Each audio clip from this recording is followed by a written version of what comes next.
next up, we have Maya Elisabeth, the founder and CEO of Ohm, a tincture, topical, and edible company born and raised in the Bay Area. Ohm was established as an all-female collective in 2008 under Proposition 215 and is the holder of 11 High Times cups and 14 Emerald cups.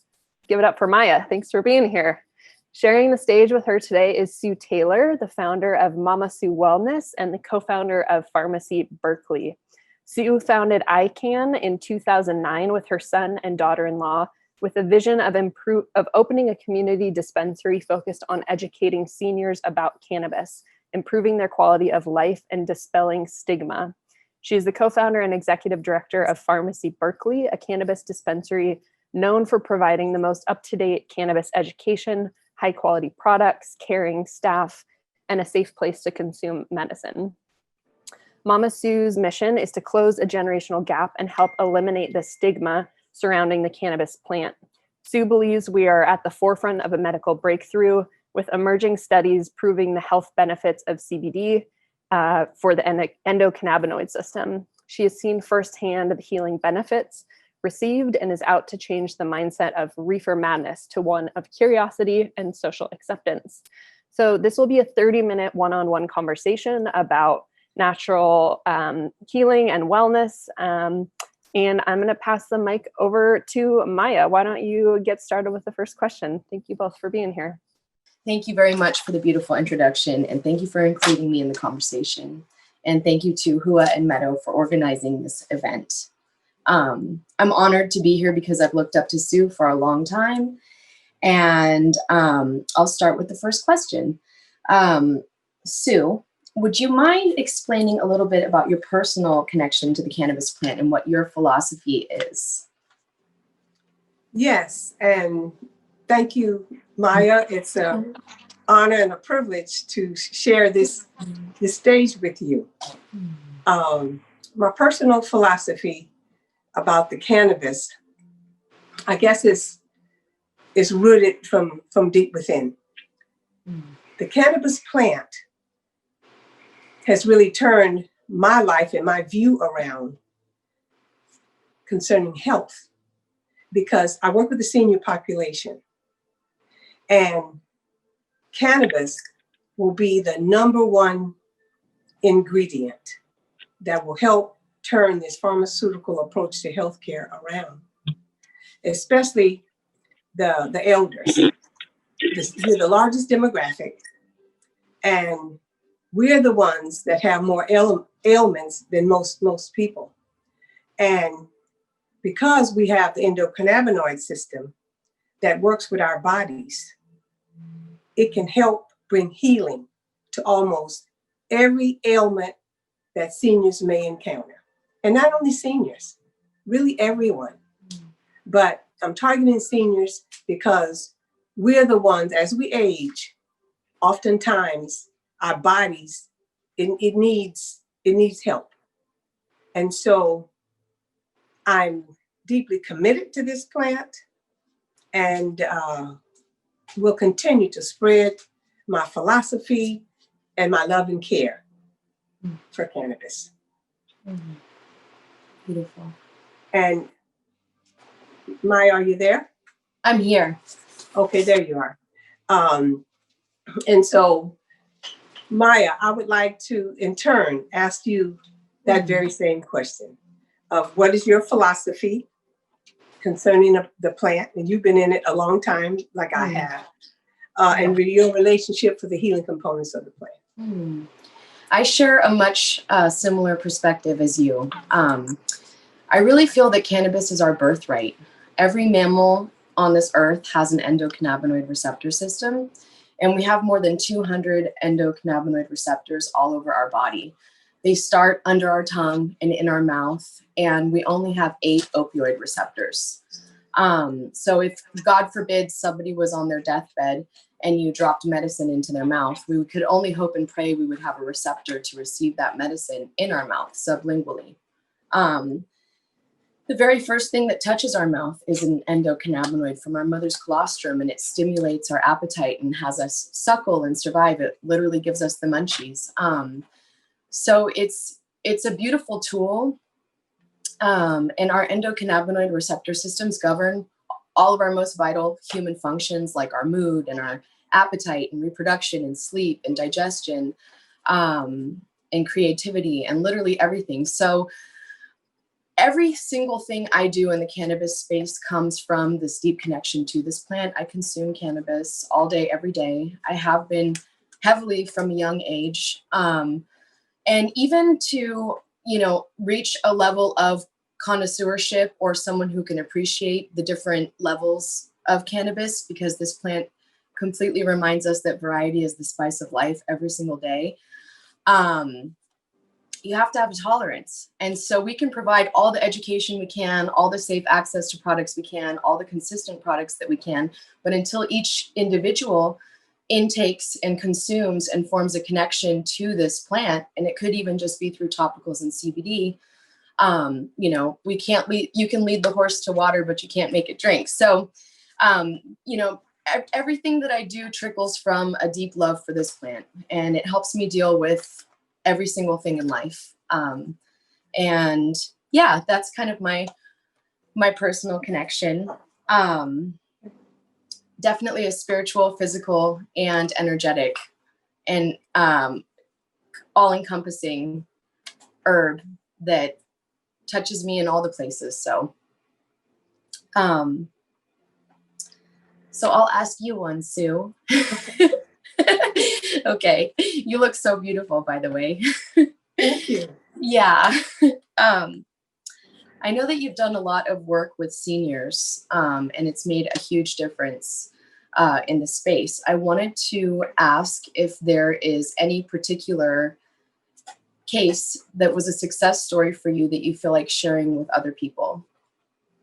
Yes. I thought about it. I have many stories where seniors was like me. See, I recognized it because I was one of those seniors. I thought cannabis was a hardcore drug like crack cocaine and heroin. And so many of the seniors had not touched cannabis, and we saw it as something demeaningful, that we would be ridiculed for. We would lose respect because we consumed it. And so this particular senior is the father of a friend of mine. Her name is Sami Aram. They're Palestinians. Her dad developed cancer. And I knew the family, of course. And she was in the medical field trying to convince him. She took him to Stanford, the best care you could ever get. And they told her, she suggested cannabis because what they were using wasn't working. And they said, no. And so they gave him 6 months to live, 6 months. And when they told her no about the cannabis, she fired that doctor. And she kept finding one till she said, this man is 82 years old. Do whatever you want. So she hired that doctor who allowed her dad to use the cannabis. So she called me and she told me about her dad. And I said, okay. I didn't have my dispensary then. And I wasn't working at Harborside at the time, but I have a long time relationship with Harborside. So I said, okay, we'll meet up at Harborside. She brought her dad, she came, and another friend. And her dad listened to me. He trusted me about what the cannabis would do, what the cannabis did not do. His English he couldn't speak English very well, but he understood it pretty well. And the short of the story is, he agreed to take the cannabis oil. They call it the paste. He agreed to take it. And 6 months later, they went back to Stanford. And they said, oh, well, we must have made a mistake. She said it was no mistake. It was the cannabis. It was the cannabis that shrunk the tumor. It was the cannabis. And he did chemo. He did do chemo, but he didn't experience any of the side effects. She said because the cannabis helped mitigate the symptoms, what normal people get, getting the sick, the nausea, it just kills everything in your body. You know, it kills, that's what it does.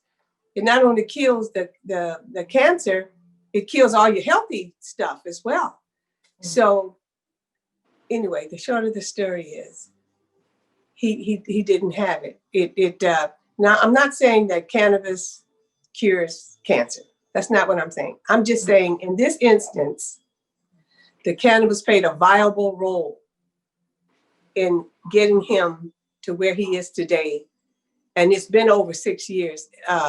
You know, he's fine.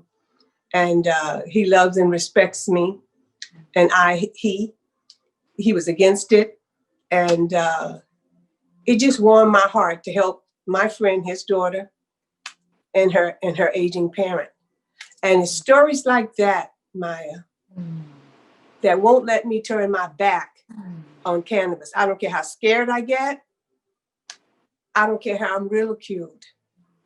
And I can tell you story after story after story where things have happened like that to people.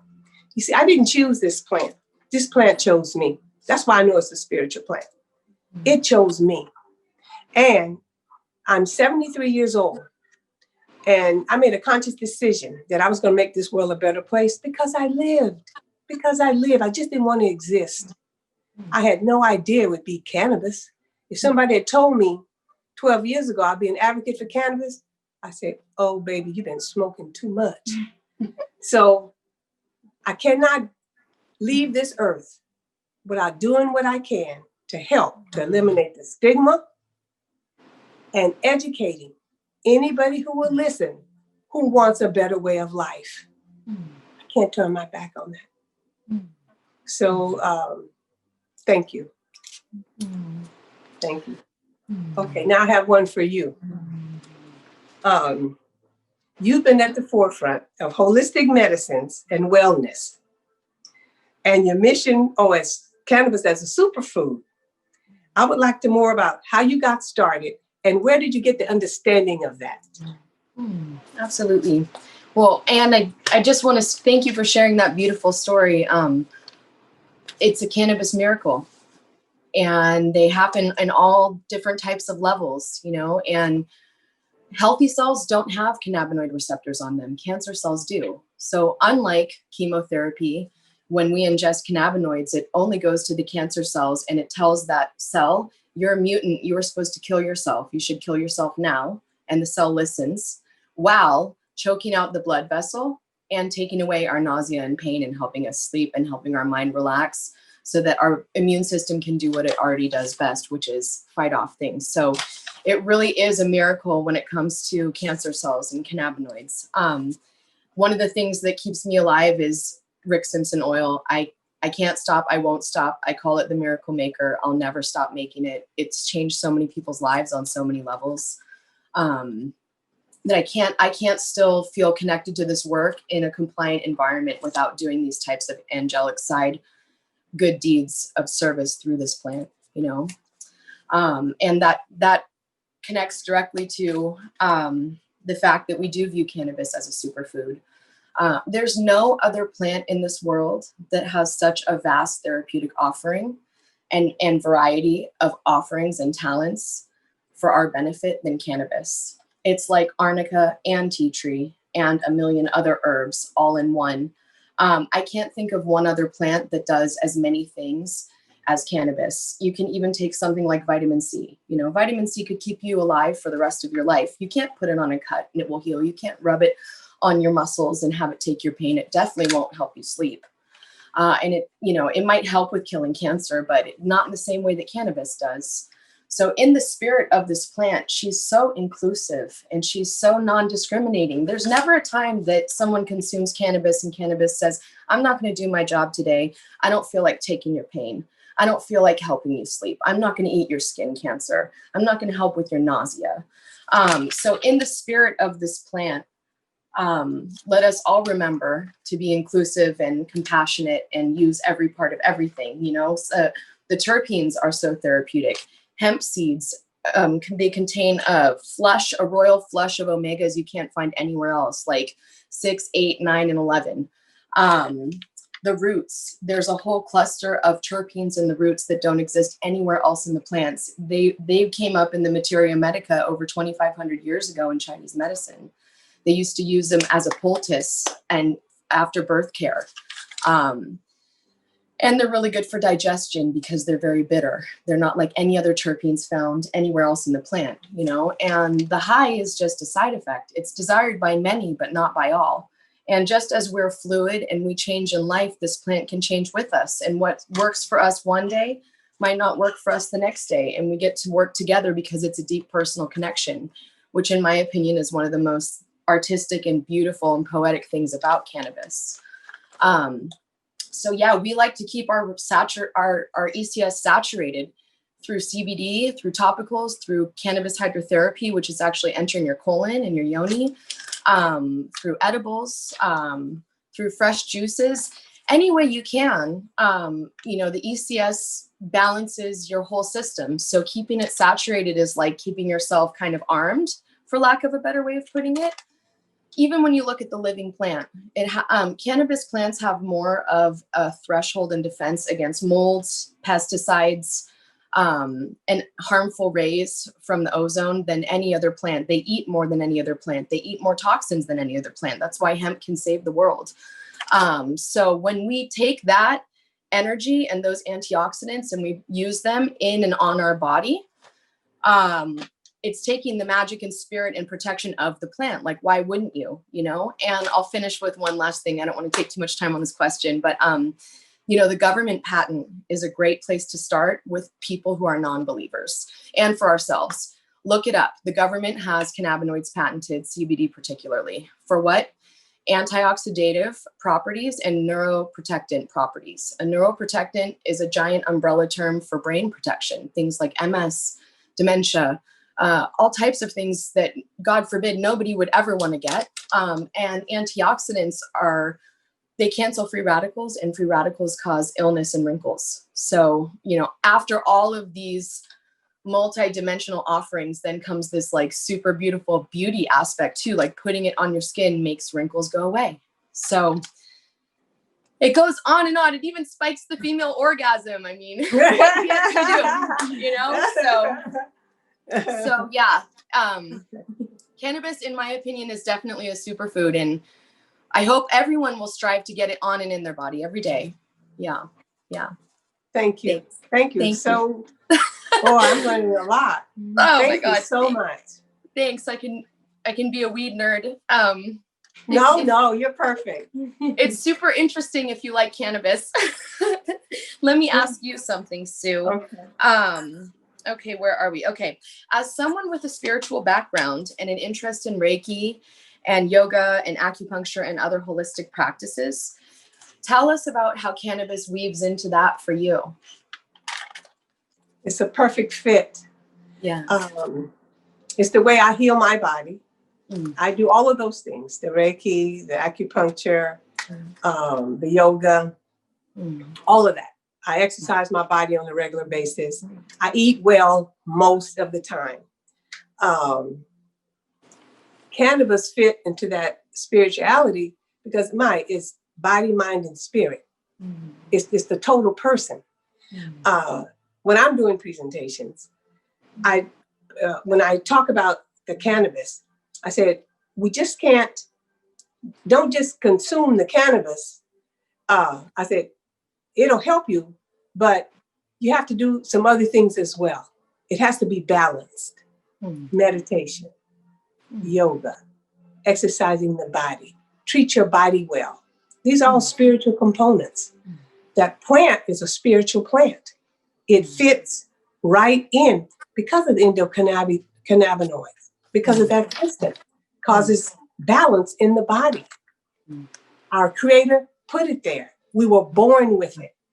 Cannabis have endocannabinoids. They team up and they go to work on healing the body. It's as simple as that. It's just God given. The cannabis plant has brought many people to spirituality, to their true self, especially if they consume some of it and maybe go into meditation.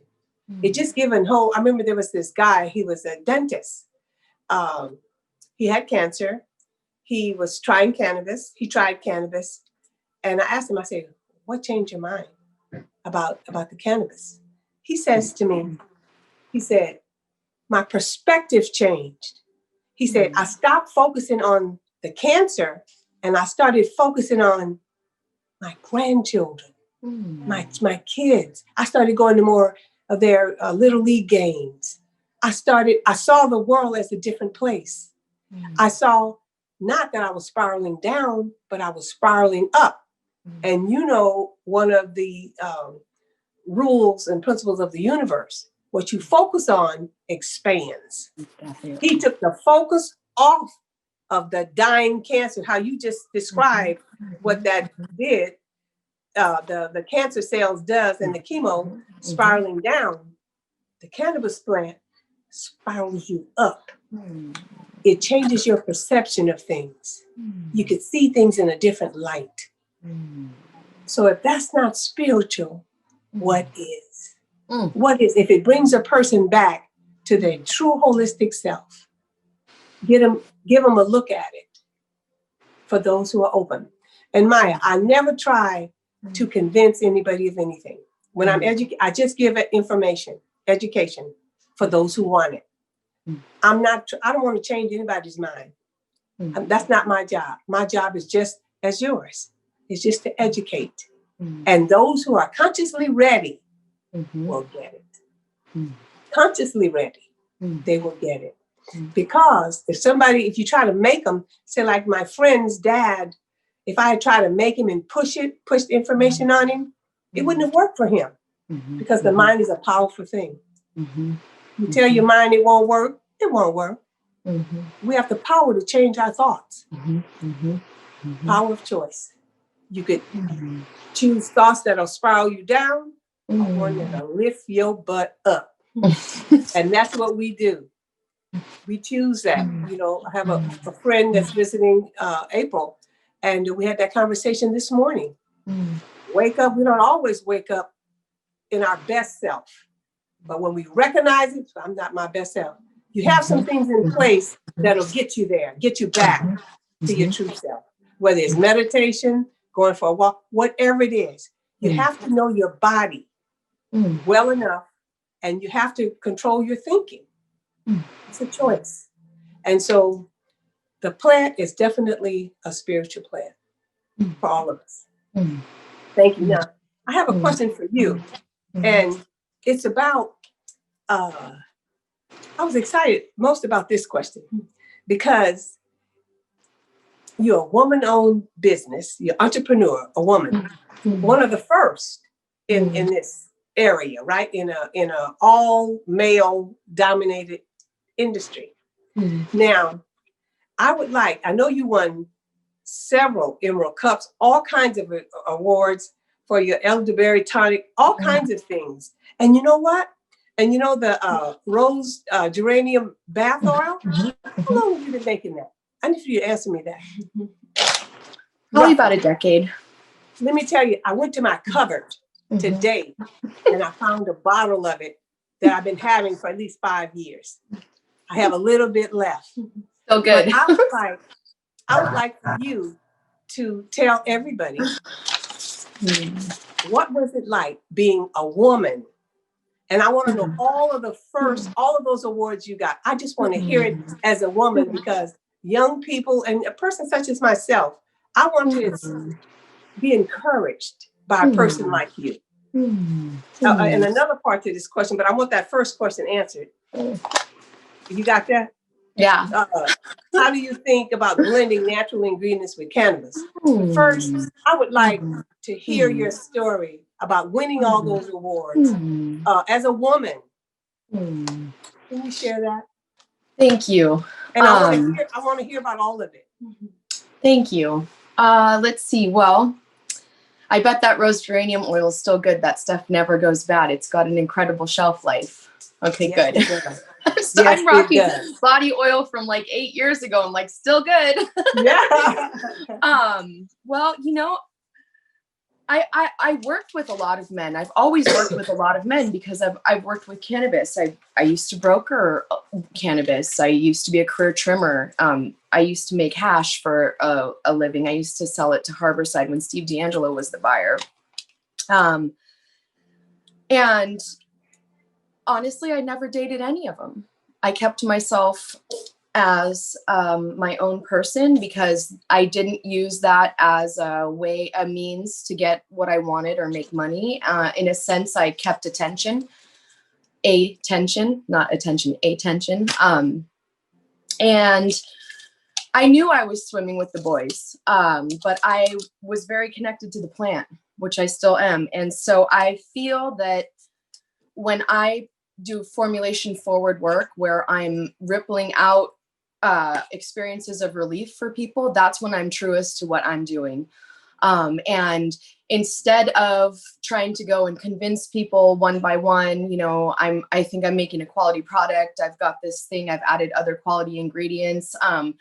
I just actually by fate and luck, because Martin from the Vapor Room in 2011 was like, hey, I really like your peanut butter truffle. Let's enter it into the High Times Cup. I'll pay the entry fee because it was like $500, and that was a lot for me. I was just this young thing, and I was like, okay, let's do it. And by the grace of God, we got third place, and it was in San Francisco, and that was in 2011. It wasn't until 2015 we got 6 more awards in 2015. It gave me a little bug. And I was like, ooh, I could go try to tell people what I'm doing, or I could show them and they can beat me if they can, and they can go ahead and, you know, compete for it. Right. So that was kind of always my philosophy. I just have a prayer around all of these contests that may there be a fair judgment, may the best medicine win. And so, the only way for me to survive in this space of compliance under Proposition 64 is to stick as tight as I can to the miracle work, like truly. And that for me is formulation. I believe our supporting ingredients are just as important as our cannabis. I know that full spectrum cannabis medicine is more medicinal than isolated medicine. And through trial and error, and lots of experimentation and taking something that we already love, that already brings benefit to people, and then finding a way for cannabis to work through, because cannabis has tastes and preferences. When the plant's alive, cannabis loves water. When the plant's not alive, cannabis and water don't mix. It's actually called hydrophobic, which is water hating. So before all the water soluble stuff, if you put cannabinoids into water, it would actually jump to the side of the container and rather stick to the wall of the glass than meld with the water molecules.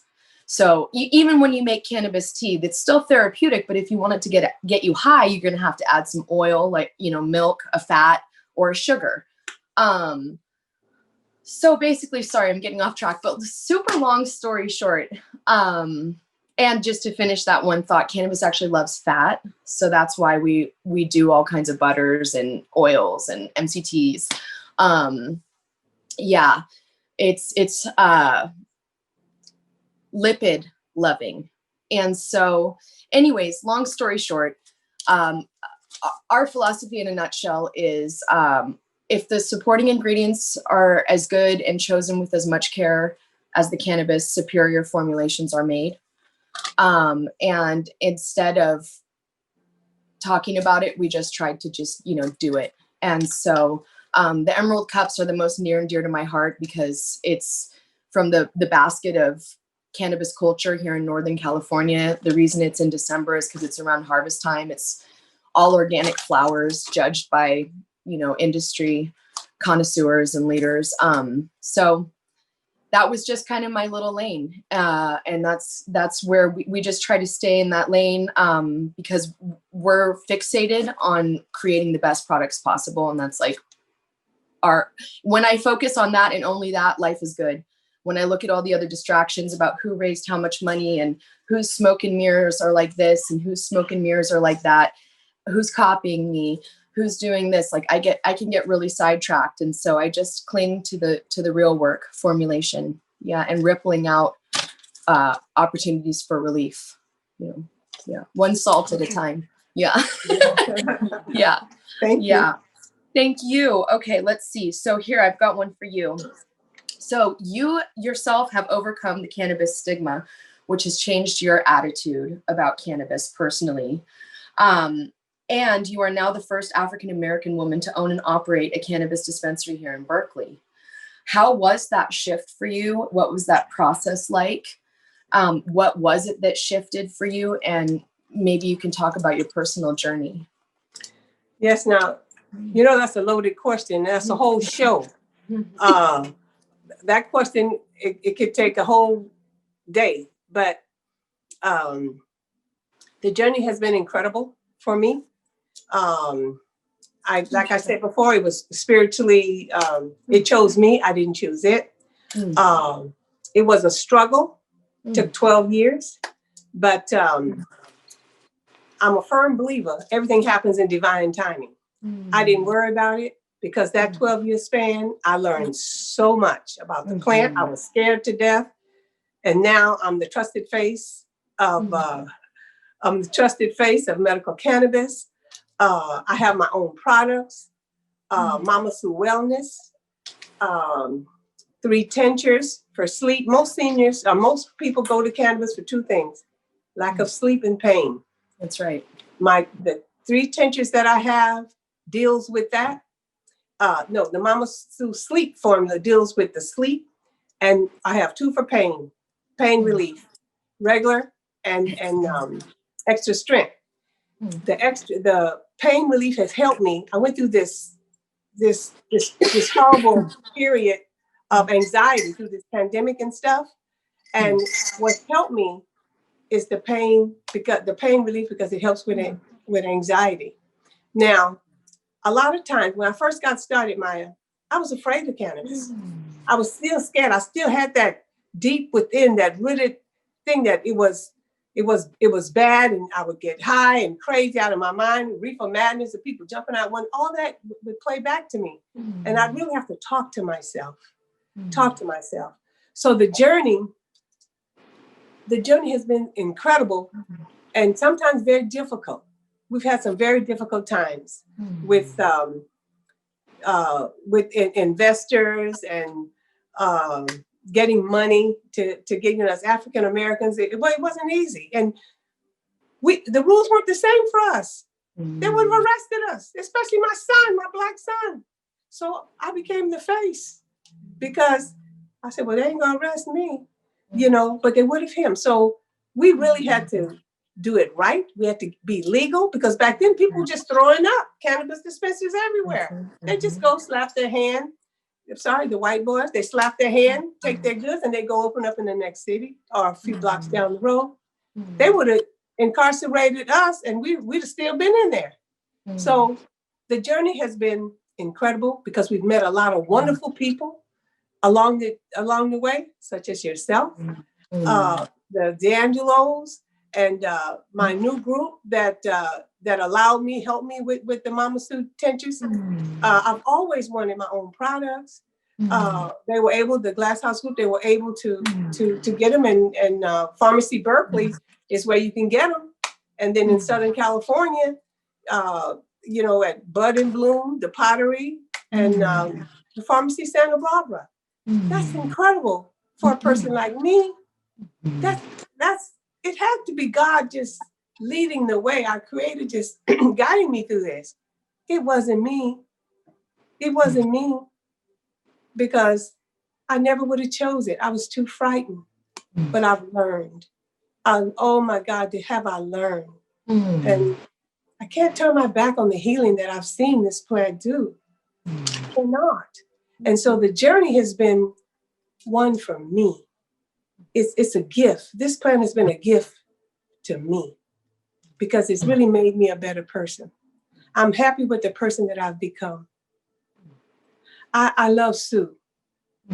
I couldn't tell you that a few years ago, but I love me because of the work I do, and the cannabis plant had a lot to do with it. I had to overcome a lot of fears, but I can't turn my back on the truth.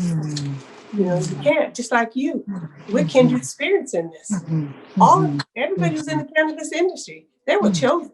We chose this before we came onto this earth because we knew we could make a difference. We said, I'm coming now. Many are called, few respond.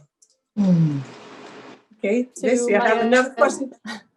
You know what I realized? It was so fun. We went over. It was so fun. I just looked at the clock and I'm like, oh no, it's 2:38. I don't know where the time went. I was just mesmerized by you and all your magic. But so, Mom, I enjoyed it. They could cut us off. This was great.